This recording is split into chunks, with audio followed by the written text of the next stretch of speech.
What's up, y'all? Nate, the old school otaku here. And to be frank, well, I've got a bit of a problem. Just gonna have to stay tuned to find out.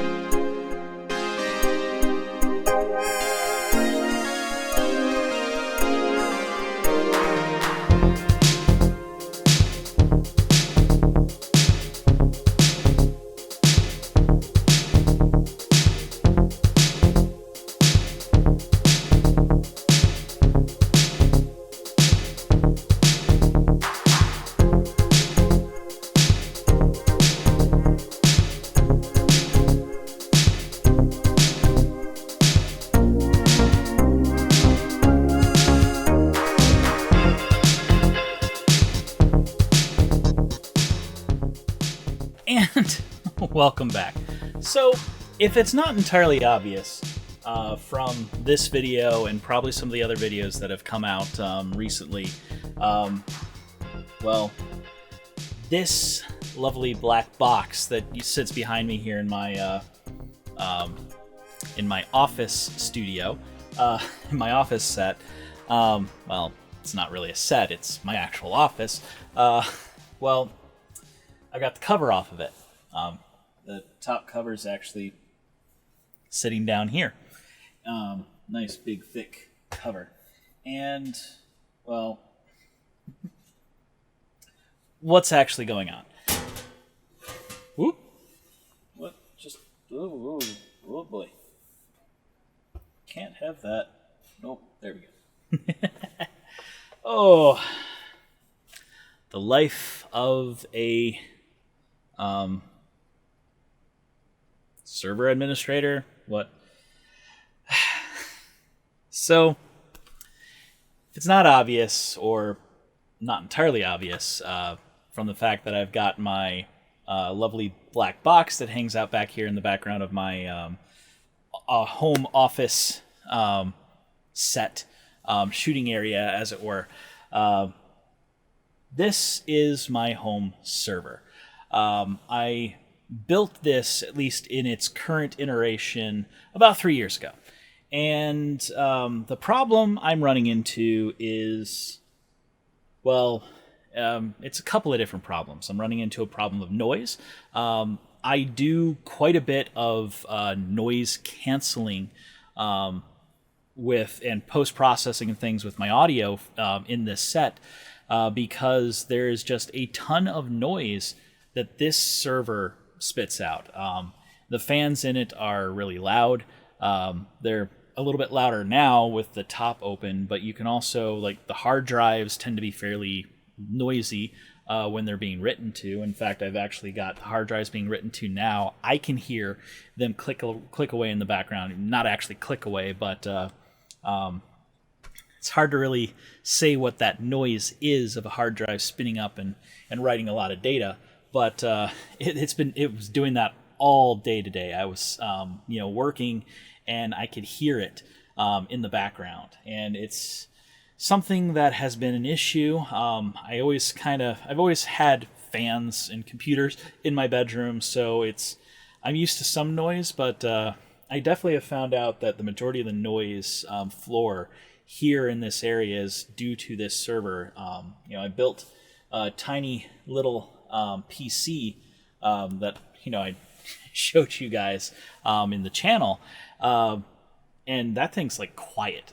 It only gets noisy when I'm pushing the graphics card playing a game, and when that's happening, I've got my headphones on, so we don't really hear it. But overall, it's generally quiet most of the time. All of this noise is coming from this system, and this system's always been pretty loud.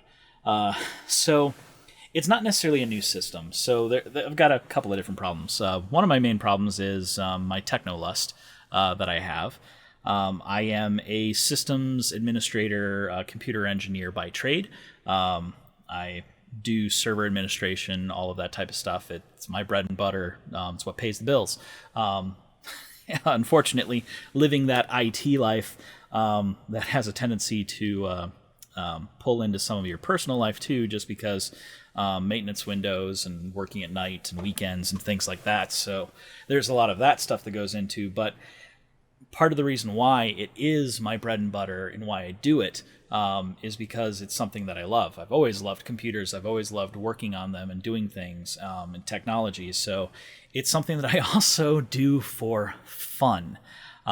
And because it is something that I do for fun, I do silly projects like this for fun. So before this, I actually had my servers, and really to kind of talk about the problem and the solution, start with where we are. So I've never really given a full tour of my network setup or my configuration, but I run a Windows domain in my home network. I use pfSense as my primary firewall configuration. Built it all out. I use Ubiquiti Unify APs for Wi-Fi. I am working on upgrading the network portion of the network. Looking into getting some 10 gig switches and using SFP direct attach SFP direct attach cable or copper cables. And then maybe some fiber runs and things like that within the house for the longer runs and things like that. But upgrading my network to 10 gig at least. Right now it's only a gig network, and it's high time I moved to 10 gig, and pushing towards these changes that I'm talking about. Moving in that direction is where I want to go, because part of my other problem and something had bit me in the butt is just my lack of space. I am a information hoarder. I hoard data, and I constantly need more space. In fact, I have an 8 terabyte Western Digital Easy Store that I haven't installed yet because, well, as of right now, I don't have room to install it just flat out. I would need to replace a drive, and honestly, I've got a couple of 2 terabyte drives in this server back here that should eventually get replaced with larger drives, but I would prefer to replace those when they go bad so that I can gain that extra space when they go bad. And if I want to actually add storage, just add to the array, but I have no more room in this. I bought 2 of these, and one of my 2 terabyte drives had gone bad. It was actually the last of my old Samsung Barracuda 2 terabyte drives that I had. Now I've got all Hitachi and NAS and server grade drives in my server now. So it was the last of my non-NAS rated drives that had finally bit the bullet. Well, I mean, not completely, but it did, and that brought to light another problem with this server. So one of the problems is it doesn't have hot swap. This is a really cool case. This is a Roseville case. I haven't seen it for sale in the past year or so, but I picked this up 3 years ago, and it's done me really good. I originally had my old PC, my old editing work machine, my old gaming rig. I turned into a server. Like I said, I run a Windows domain. I actually have a physical domain controller that's still up and running, which was my previous old PC. I repurpose machines. So my previous old main machine is from 1, 2, 3 generations ago. I actually still have my PC from 4 generations ago, which is an Athlon 64 machine that I still have sitting around. It's not doing anything, but it was a home theater machine until I replaced it with an actual home theater build. But then my domain controller, physical domain controller, which also had a Thermaltake hot swap drive cage, actually, and unfortunately the machine couldn't handle hot swap as it was originally built, so there was that problem. But I had storage there, and then I had my main PC, which had a storage array in it. That was like 4 drives, 4 terabyte drives or something like that, or 6, whatever it was. That was just a JBOD at the time. Well, when I upgraded this machine, that old machine then became the new server in its original case. I then purchased another set of 3 2-terabyte drives, and so I had 2 6-terabyte arrays that were separate RAID 5 arrays within Windows Server, and then I had another one that was just a JBOD that was in my old machine, and that was starting to get some degradations, and there were definitely some issues with writing to that disk. I'd lost some data, I realized, through the transfers, but that server had done me good. And then, I realized I wanted to increase it. I wanted to bring it all together into one major pool. And so I bought this case. Case has done me well. It actually has room for 15 drives. So I was able to migrate all of my drives that I had from all of my other servers into this drive. I bought 2 LSI RAID controllers. And I'm sure while I'm talking about this, there'll actually be video showing you the inside. But I basically took the old PC, my old computer, out and plugged it in here, with everything in place. Added a new power supply because I needed a new power supply to properly handle everything, and I also wanted to make sure it had. I wanted a 1,000-watt power supply just to make sure it had the power to run everything. But I bought the RAID controllers. Well, they're not really RAID controllers. They're actually host bus adapters. They're just direct attach connectors. Plugged in all the drives. But like I said, these cages are nice, but they're not hot swap cages. So in order to get in and replace the drive, I have to pull the whole case apart, pull it out bit by bit. I have to pull the cables out, and then I have no clue which drive is actually which until I pull them out. Thankfully, when that drive had gone bad, I had already upgraded and migrated from a Windows server to an Unraid server. So I actually run Unraid on this machine now, and it's doing pretty good, but this machine is definitely showing its age as well. It demands sacrifices. It's a bit of bark that had gotten a bit off of my finger when I'd gotten into that case. It's a little rough around the edges. But yeah, this machine's showing its age. It's an old Phenom 2 X6. I think 1066T is the processor. It's got 8 or 16 gigs of RAM in it currently. The motherboard doesn't have room to add any more expansion in it. I've got those two HBAs in there, and that's eating up the 16/8 PCI lane connectors. So I can't add a 10 gig network card to this in order to speed up its network. It only has the onboard gig. I can't add any more drives to it. I've got a couple of SSDs. Just kind of sitting around in there for cache drives, but I can't add any more disks into this machine. There's no room. So I'm running into that. The memory isn't, there isn't a ton of memory, so I can't do a whole lot of, I've run into issues with running a bunch of different Dockers and different things where just it's run out of RAM. The system's just run out of RAM, and it's caused everything to go down. So I've had to, restart the machine quite a few times since I've done this upgrade.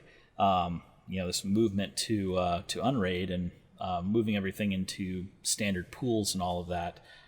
It's just, it is what it is. But I've got a lot of available storage space in it. I think I'm up to 69, 68 or so, maybe 72 terabytes of available disk space, and that's with 2 parity drives. And I've got 3 terabytes of SSD for cache.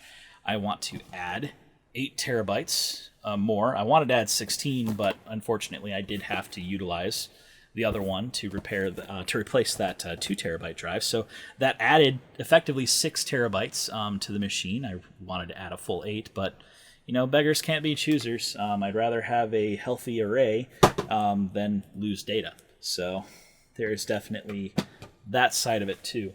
But yeah, the machine is showing its age. The box is showing its age. It's not something that I want to have running constantly where I may have to keep getting in and grabbing discs. And one of the major problems is I have no clue what disc is what. I can't, there's no lights on the outside, so I can't have it blink and tell me, you know, which drive is the broken drive, things like that. So there's a lot of nice to haves that we have in the server market that this case doesn't provide. I can kind of tell a little bit by using the HBA cards. The LSI cards actually have little lights on them, and that's actually how I was able to properly identify the drive that was dead. I noticed which number it was on the controller, and the way these controllers are, there's two connectors, two mini SAS cables that come off of it that split into 4 SATA ports, and they're labeled 1, 2, 3, 4. Each one is labeled that way. So I knew that I think it was the 6th one was off.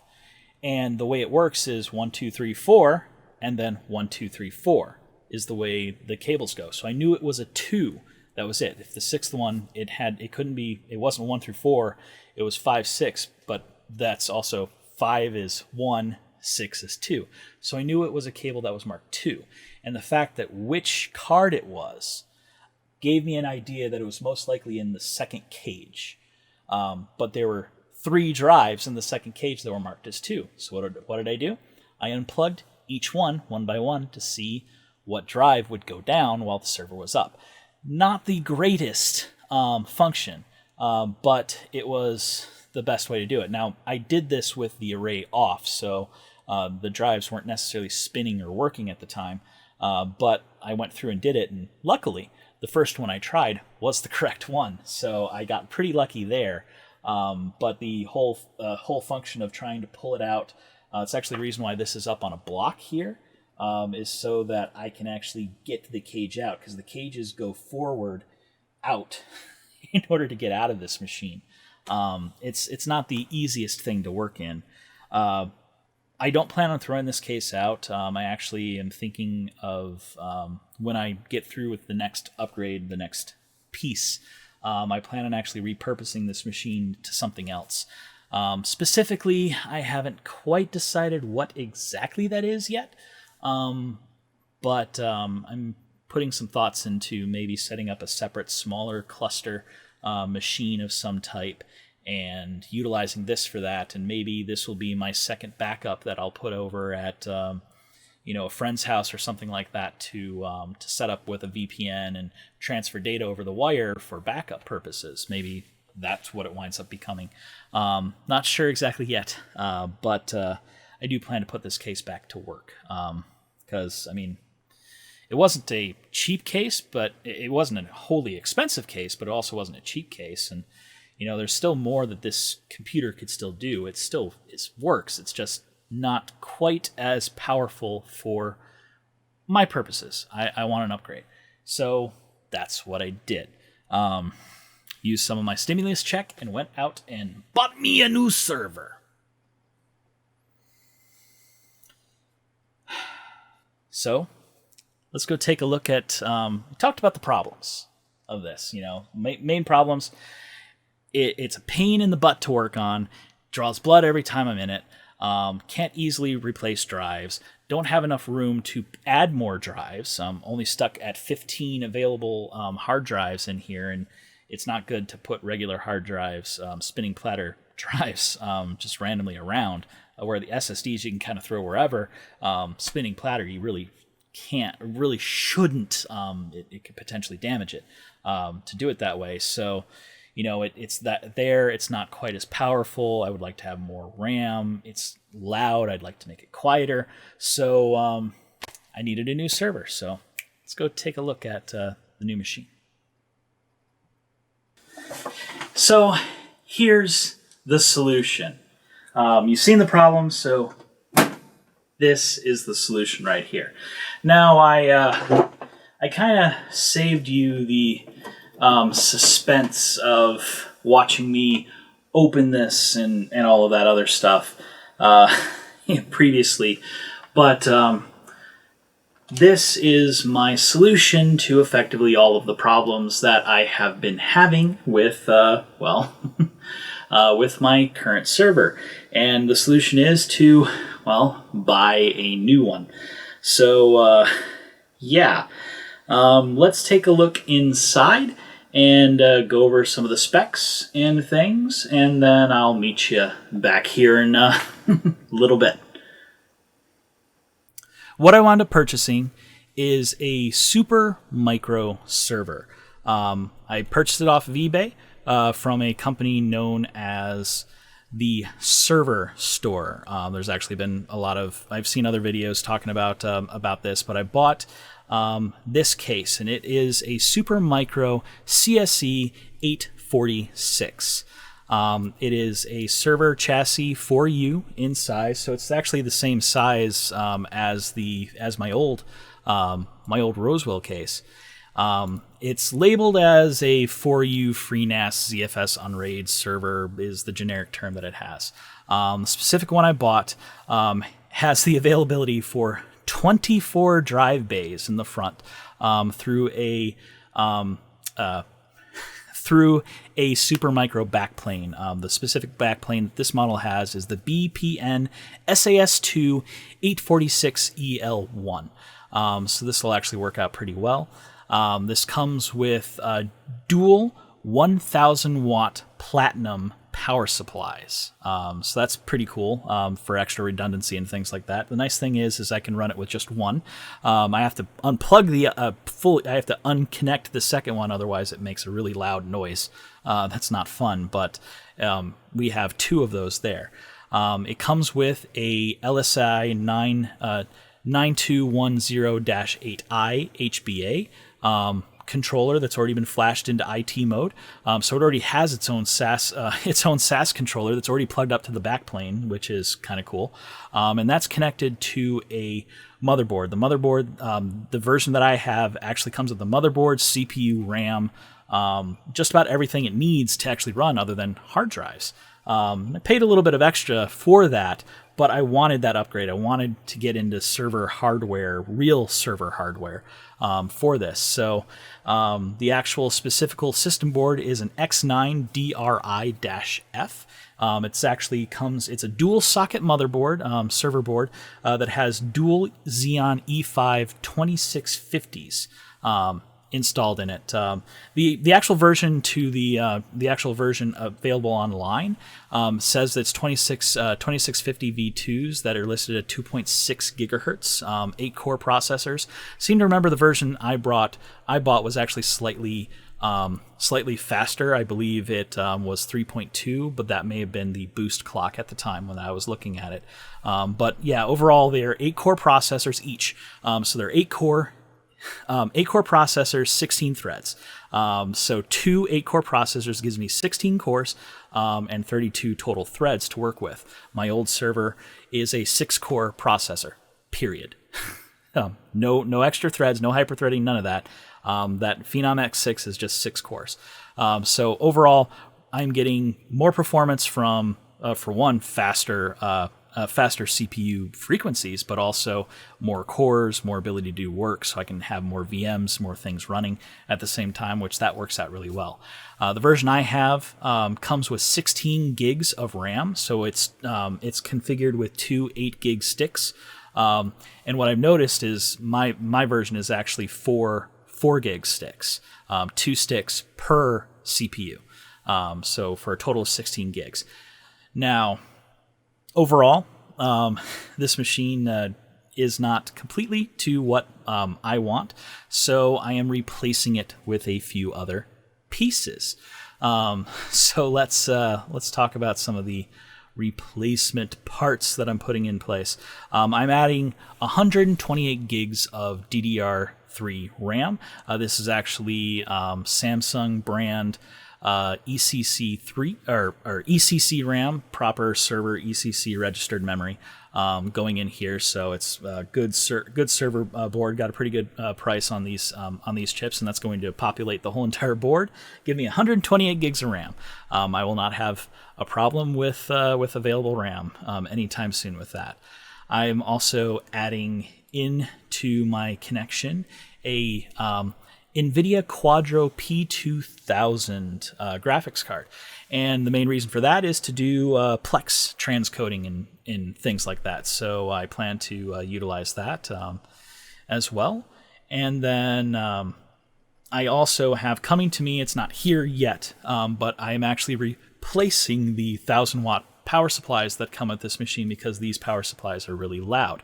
I'm replacing them with two 80+ platinum 920-watt power supplies that are the super quiet. They're the quiet model. So Supermicro has the normal models that I have, and they also have the SQ model. These should hopefully be showing up later this week, and I plan to install them at that time. This is an ongoing project, so there's bits and pieces that'll be added and moved to as this continues on. So I will turn things back over to live Nate to continue on with the overview. Okay, so like I had said,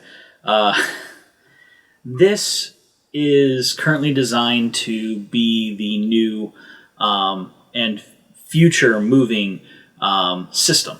Now, it has 24 bays up here in the front. These are hot swappable bays, so that's kind of cool. You kind of pulls off like this, and you can install the drive in here, and then the drive goes back into the cage and snaps right in. The really cool thing is all of these have lights on them, so it'll actually let you know what drive is working. If a drive is powered off or bad, there's no power to it, it will actually not light up, so you can more easily tell what's going on. And in fact, I believe if I deal with the BIOS, if I deal with the BIOS or the IPMI that this board has, and that's something nicer sounding Nate did not go into, but one of the cool features that this motherboard gives me is, more than just the fact that it has two NICs, 2 gigabit NICs on it. It also has what's called an IPMI port. The cool thing about IPMI, it's actually in the server space. I use it all the time, actually. It allows you to monitor and manage the machine without a mouse or a keyboard or anything attached to it. In fact, you can manage the machine while it is off, as long as it has power. So that's one of the things is you plug in the power supply, turn it on, and as long as the power supply has power, it actually powers the board, and there's a little mini computer inside on the... inside the motherboard, actually on the motherboard, is a little mini computer in there that actually basically does monitoring of the environment. And so you can actually get into it through a web interface. There's a dedicated port that allows you to connect into the IPMI. And so you get to it through a web browser. And Supermicro's IPMI is pretty nice. It's not the most graphical or fully robust as far as that's concerned, but it's quick and dirty and gets the job done, which works for me.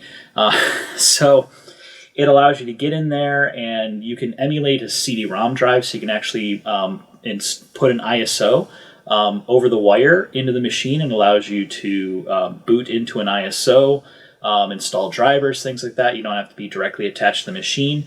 So I can do all of the work on this machine without having to have a monitor hooked up to it, without having to have a keyboard or mouse hooked up to it. I can basically work on it from anywhere as long as I have access to the network.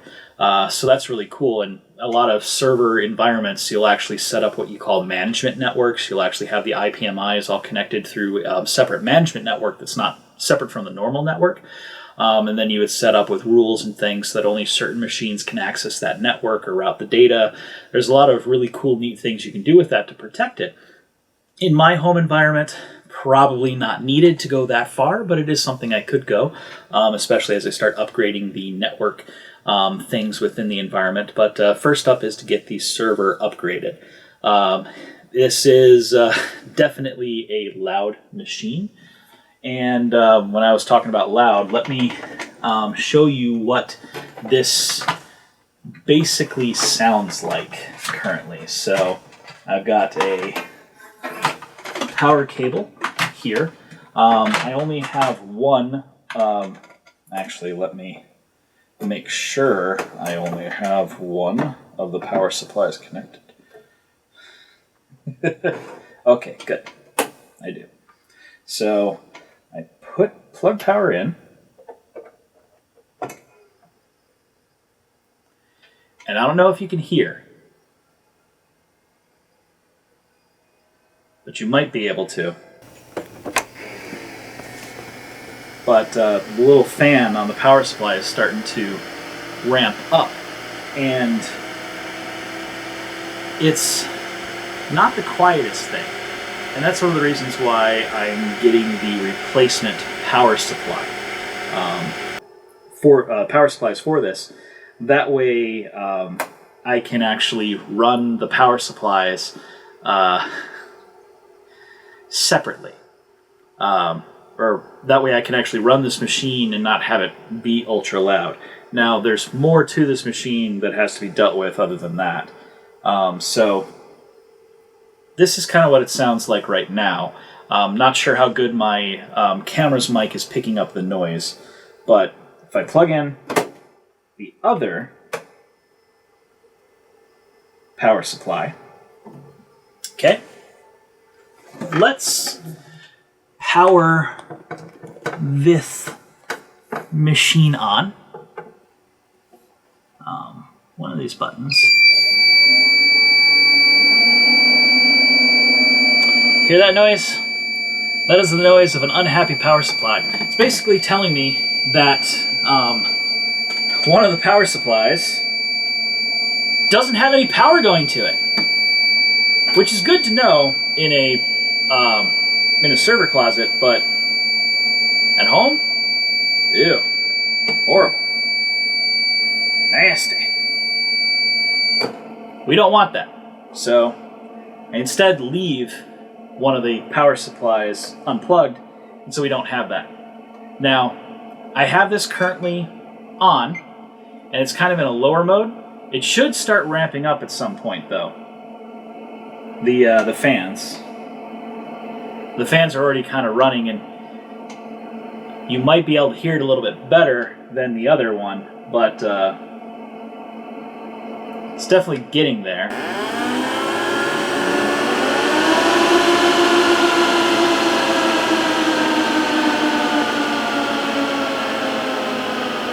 It takes a little while for servers to boot up. Usually when you first power them on, they'll be at their loudest, and then they'll cut back after they realize that, hey, you know, I don't need to be so loud. Cool thing is this actually has a pretty easy top to break open, and you can kind of get inside and see all of the fun parts, and it's definitely louder like this. And by the way, don't worry about the magnetic parts tray here. I have no drives, nothing's in this area, so it's not going to matter. Kind of surprised that the fans aren't ramping up to their full value. These fans get really loud. There are 5 total fans in this machine, 3 in this upper fan wall here, and then 2 in the rear. These are 80 millimeter fans. These are high flow fans designed to push a lot of air through. And they're designed to push all of the air through the front all the way to the back. There's no fans on the CPU coolers. There's just these big hunks of metal and fins on here that are designed to take the air in, push the air through, and then route the air out the back. One of the things about that, though, is that this is relatively loud, and in some regards, this is definitely, as it currently stands, a bit louder than my current server. And I think you'll remember one of my requirements for this new server is it needed to be quieter. So what am I going to do about that? Well, a lot of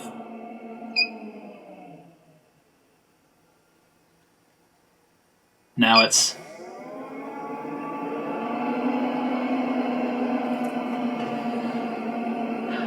Did that just do a reset? Yeah, I think it just did a reset. Let's actually shut it down.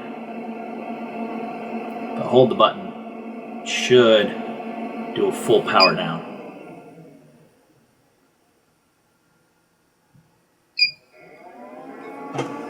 Okay. What's going on here?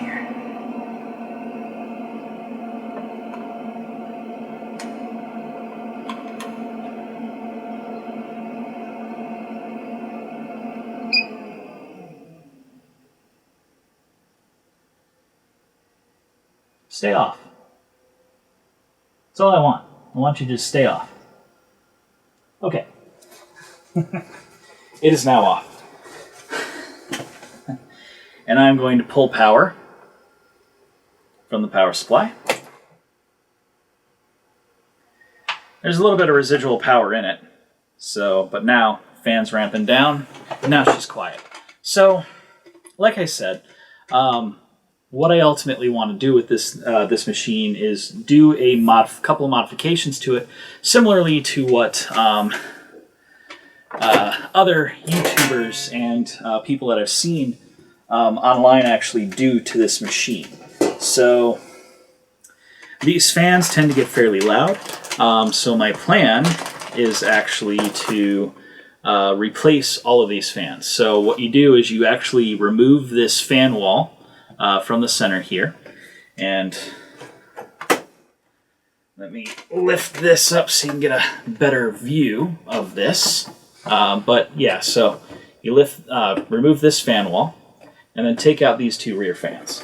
Now, obviously, I can't just remove fans because, well, how's this machine going to cool itself, especially when I start populating the 15 drives I already have, and then the other drives up to 24 into this machine. Obviously, I've got to cool it some way. So what you do is this fan wall here is actually the perfect amount of space to fit 3 120 millimeter fans. So the plan is to get 3 high pressure, quiet Noctua fans, high performance Noctua fans, get 3 of those and install them into this section here. So you can actually connect them together with zip ties, and they tend to hold really well actually. So connect those up with zip ties and get that in here. And then for these 80 millimeter fans in the back, and these things are kind of cool, you can just pull them right out actually, these cartridges. Unfortunately, we can't utilize the hot swap feature of this in the new function with the new fans, but we'll buy 80 millimeter Noctua fans to put in place of each of these. And what that'll do is the Noctua fans are obviously quieter. So the combination of having the 2 rear fans replaced with that, and then the 3 fans in here should help push enough airflow to cool the machine down. Now, I also understand that I keep my apartment, or at least the area, or, well, it's not an apartment anymore, the abode, I keep the basement, relatively cool. And when I do actually move into a new home and have the ability to create what I would like to call a server room, the plan is to make that server room also very cold. And so one of the nice features of having a much cooler room is there's cooler air to help offset all of the extra heat that all the drives and the machine will actually pump out. So the fact that the home as it is overall cooler will actually help keep this colder, even though it will have less airflow coming through, because these fans actually kick out a ton of airflow, and the Noctua fans that will replace them won't kick out quite as much air. So overall, not necessarily as much cooling. These servers are built to be put into a server room, in a data center, in a closet somewhere, not around people. As of right now, this is going to go in my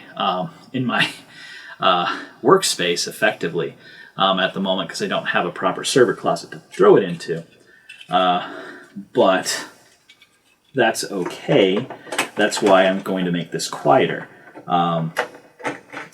And, you know, I think quiet is efficient, and that's perfectly fine by me. I don't necessarily plan to throw any of these fans or anything out. One of the nice things is all this stuff is very modular and removable and replaceable, which is kind of the point of server grade products. So I can remove each of these, set them aside in a box somewhere, and in the future, if I do get that server room that winds up, and potentially if the server room doesn't double as my office at the same time, and I don't have to worry about the noise and stuff it makes, maybe at that time I put these fans and everything back in and don't worry about the extra modifications. But for now, the modifications make sense. And of course, if I wind up getting any more of these in the future, that could definitely work out too. So either way, the plan is to replace all the 5 fans, two 80 millimeter Noctua fans in the rear, and 3 120 millimeter Noctua fans in the fan wall up here. And that should get that going. One of the other upgrades that I'll be doing to this machine is I'll be replacing the RAM that's already in here. Like I said, there is currently 4 sticks of current DDR3 RAM in here. These are the sticks that are in here are PC3 4 gigs each. They are 12800 sticks of RAM. And what I plan to do is I plan to replace this. This actually has room for 16 total RAM sticks. And what I'm doing is I'm replacing them with these Samsung chips right here. So these are Samsung chips. Samsung makes as a good model, a good brand. These are 8 gig chips. Each of these sticks are 8 gigs. So I'm actually replacing the 4 and putting 16 8 gigs, which gives me 128 gigs of RAM. These are 10600R, timings of 911 E2 P2. Most of the timings are around that. These are, I believe, 1333 megahertz is what their ultimate speed is. Overall, I'm not too worried about the speed of the RAM. It's more the cast latency, the timings, and just knowing that these are proper ECC registered DIMMs, which is perfect for this environment. This motherboard supports up to a couple terabytes of RAM actually, but 128 is going to be more than enough for my purposes, so that is currently the plan. So I've got 10 sticks here, and I just received a box of another 10 sticks. So can't wait to get that in here and try that out. And then what I also had recently gotten as upgrade is this graphics card. This is a Quadro P2000. The plan is to actually stick this in this machine. Cool thing is I actually have 1, 2, 3 PCI Express by 16 slots, and then I have 1, 2, 3 by 8 slots. So that is really cool. Tons of expansion. So I have plenty of room to throw this in here into one of the 16X slots, and then I have plenty of room to throw in a 10 gig SFP plus network card into here in order to give it that fast network speeds at the start. As I'm building this machine until I get to that network upgrade, I'm probably just going to aggregate the 2 1 gig NICs in order to get effectively 2 gigs of bandwidth out of this machine. And the fact that this is using port expander and all the other cool things, this is really gonna help out a lot. I know I'm not going too in depth into all of the configurations with the machine, and part of that's just due to the fact that there's other people who have probably explained this a whole lot more better than I have, and I'll probably go into a little bit more detail as this series goes on. This is just outlaying the original problem and my solution. This server build and rebuild process that I'm putting this through is going to take some time. I'm expecting this to actually take most of the summer to complete. So this is the original overview video. Next up, I will be replacing the parts in the machine. I'll be doing some of the basic parts replacements. I'll be putting the RAM in here. I'll be installing the Quadro card. I will probably grab an old 80 gig SSD that I have floating around here, plug it up into the machine, and get it going so that I can test out the configuration. I can actually make sure that the RAM is being seen, configured, the graphics card is being seen, and working, so I can finish up those eBay purchases and make sure everything's good there, and go through a couple of other checks and whatnot. But ultimately, the plan, once the power supplies are replaced, the fans are replaced, and all of that's ready to go, my plan is to actually remove all of the drives out of the old machine, install them into this machine, and label the front so I actually know what drive is what. Or ultimately, my plan is to label, okay, this drive is going to be parity, this drive is parity, this is disk 1, 2, 3, 4, or whatever, up to 24, and go through that way. And then ultimately, once all of that is said and done, one of the cool features is the inside of this this server motherboard actually has a full fat USB connector on the inside. It's just a normal outside USB connector. I think it's USB 2. But it has a full USB in here. So Unraid runs off of the USB key. So the cool thing is I can just plug the USB key in here. It's all inside the chassis. It doesn't have to be outside the chassis. So the only connections technically that I need plugged up into this is the IPMI connection and then the two NICs that are plugged into the back, and then power, of course. And then eventually the other NICs and stuff that get plugged in. But then I can plug that in, boot up my Unraid as it's currently configured, and then hopefully it should recognize the new hardware, should recognize the drives, and see that everything's there that are supposed to be there, and boot up the array, and then all of a sudden I have a much more powerful server that can serve a lot more stuff through Plex. I'll go through the process of getting this Quadro card pushed out to the Plex server so that it can do transcoding, and then I think what's it called? Space Invader 1 has some really good videos about dealing with Unraid and actually sharing graphics card between multiple VMs and things.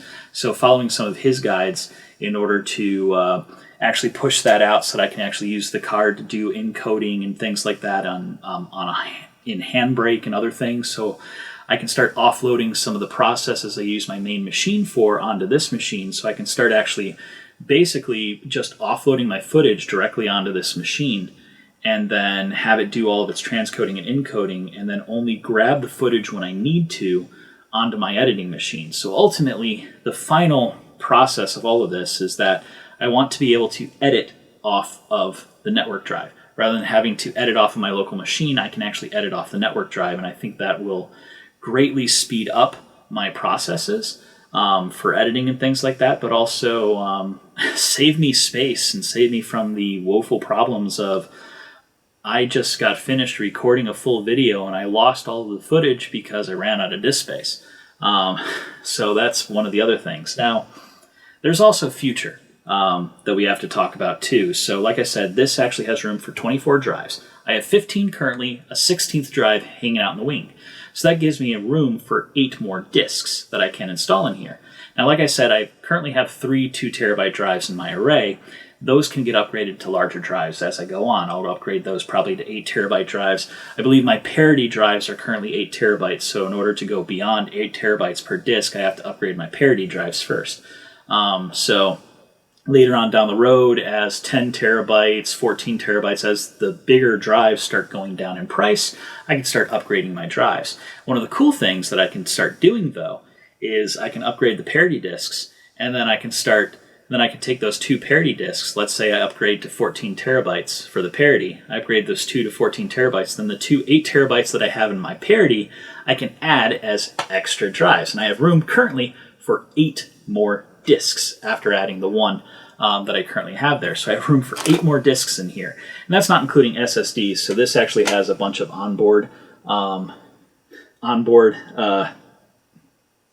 SATA ports. So I can always install my SSDs in here that I have available. So all 3 of my SSDs I can put in here, and then maybe I can add a 4th or a 5th or a 6th. There's 6 SATA ports on board, and there's one looks like a SAS expander. So there's probably an onboard RAID controller. I don't know if it's set for PXE booting or not PXE booting, for direct IT mode. but I could install it that way, or I could take one of my LSI cards from my other machine, plug it in here in order to output to those, and that allows me to connect up to 8 more drives. So if I wanted to, I could somehow stack 8 SSDs in here in order to make a really large fast SSD cache or something like that in here, which is something I've looked into doing, especially since I've looked up some tutorials from Wendell from Level 1 Techs on how to actually use ZFS in Unraid. So that's also something I've looked into. But the cool thing is when I do, and I know I will, fill up all 24 drives on this machine, I know what's going to happen. It's going to happen. I'm a space hoarder. It's going to happen. When I finally fill up all that drive space, one of the cool things is, like I said, I have more expandability here, so I can always add a new SAS controller card into here, one that has external bays to it, maybe one of those that has 4 external connectors to it. Connect that out, and that'll allow me to connect to 4 disk shells, as they're called. I can connect those out to other disk shelves, so I can actually get looked into getting like a NetApp disk shelf, or I could get another one of these Supermicro cases, just one not without all the guts on the inside, just the case and the backplane in configuration, and then I can just plug it up into here, into that machine, have another 24 drives connected right up to the same machine, and I can keep expanding out. So there's plenty of room for expansion, and maybe sometime in the future upgrade to faster chips, faster configurations at another time. But for now, I think this should do me really well for quite a while. That's kind of the plan here. Is this will be lasting me for a while, because it's not necessarily a cheap purchase. It's not as expensive as buying this new. I can tell you this whole thing new is tens of thousands of dollars, and I paid nowhere near that for this machine. So there's definitely all of that, and that's even with adding in the new card and everything. Like I'm gonna resell the power supplies and the RAM and things for to give me some kickbacks and make up some of that lost funds from the upgrades and whatnot. But even with all the upgrades and everything, this is still much more cheaper than buying a whole system outright, because I just can't afford it. But it's really cool. The whole thing came fully loaded, including this rail kit here. That's the actual rails for the system. So when I do get a rack, I can install this into a rack. In the meantime, this is probably just going to sit on my desk, though I may look at doing something about getting it under the desk or something like that, just because, this is heavy on its own. Once I install the drives, this is about 70 pounds just on its own. Once I put the discs in there, it's going to be a bore to try and move this thing in any way, shape, or form. But I'll get to it at some point. But yeah, that's kind of a brief overview of this project. This is a project I have been planning for a couple of years now. It started with the building of the old server configuration, and is culminating into this final upgrade path. I've been looking into getting things like this for a while, and I finally bit the bullet and did it. So thanks for listening up to me to this point. And if you want to see more tech information-y type videos and things like that, let me know in the comments below. I read every comment, so feel free to put them in there, and we can have some discussions and things like that. And look at some of the other tech tubers out there that have talked about things like this. I know Wendell with Level 1 Techs has done a lot of stuff like this. Linus has done quite a bit of things like this with Linux Tech Tips. EPOSVox has dealt with a lot of things like this. I believe one of the other things that I'm modeling some of the configurations off of that I dealt with had actually been Gamers Nexus working with Wendell on some of this stuff. So they've kind of inspired me to some of the design choices and things. And working with other people, Bite My Bits, and a whole ton of other tech tubers and stuff out there that deal with this type of stuff that I've watched and, gotten some information from. I mean, a lot of this is what I do technically on a daily basis, though I deal with much more advanced hardware technically and newer hardware than any of this, but on my day-to-day basis. But this is the type of stuff that's really fun to work with at home. So, give a lot of them a watch. Take a look at it. If I've inspired you to do something similar to this, let me know in the comments below. Look forward to hearing from you. I plan to start posting photos and frequent updates of the process to my Facebook and my Twitter account and things like that. So feel free to give me a watch there. Links to all my social media are in the. It's going to be in the description below. Feel free to follow me and keep in touch with me there. I try to update relatively frequently, at least more frequently than I do update to YouTube. But yeah, I plan this to be at least a couple of episodes long, at least 2 or 3 more episodes probably, going through the process of the upgrade and stats and whatnot, and probably with a final video talking about, okay, how has it been dealing with this and working with this, going live and stuff like that. So hopefully this is slightly different content from the normal old school otaku content that I usually follow through with, with my giant anime wall and whatnot. But this is stuff that I'm also extremely passionate about. I love tech. I love doing stuff like this and getting my hands dirty and digging into machines. And like this whole machine makes me extremely giddy. I'm so glad that it got here. It got here in one piece. Didn't have any problems with my local FedEx shipper, other than the problems I did have with them. But the cool guys that I purchased this off of did a really good job of packaging it. Worked out really well. I can't speak more highly of them than I already have. But if you're interested in looking into some of this stuff, I'll have links to where I search terms and things like that I've dealt with in order to pick up things like that. But like I said, this is a Supermicro CSE-846 chassis with actual server motherboard and stuff in here already. They do sell these without the motherboard. It's considerably cheaper, probably half price from the version that I wound up buying that had all of this in it. But this comes with a lot of really cool stuff, and I'm looking forward to giving it a shot and seeing what I can do with these. But yeah, let me know in the comments below what you think of this content, and I hope to see you all next time. This is Nate, the old school otaku, signing off.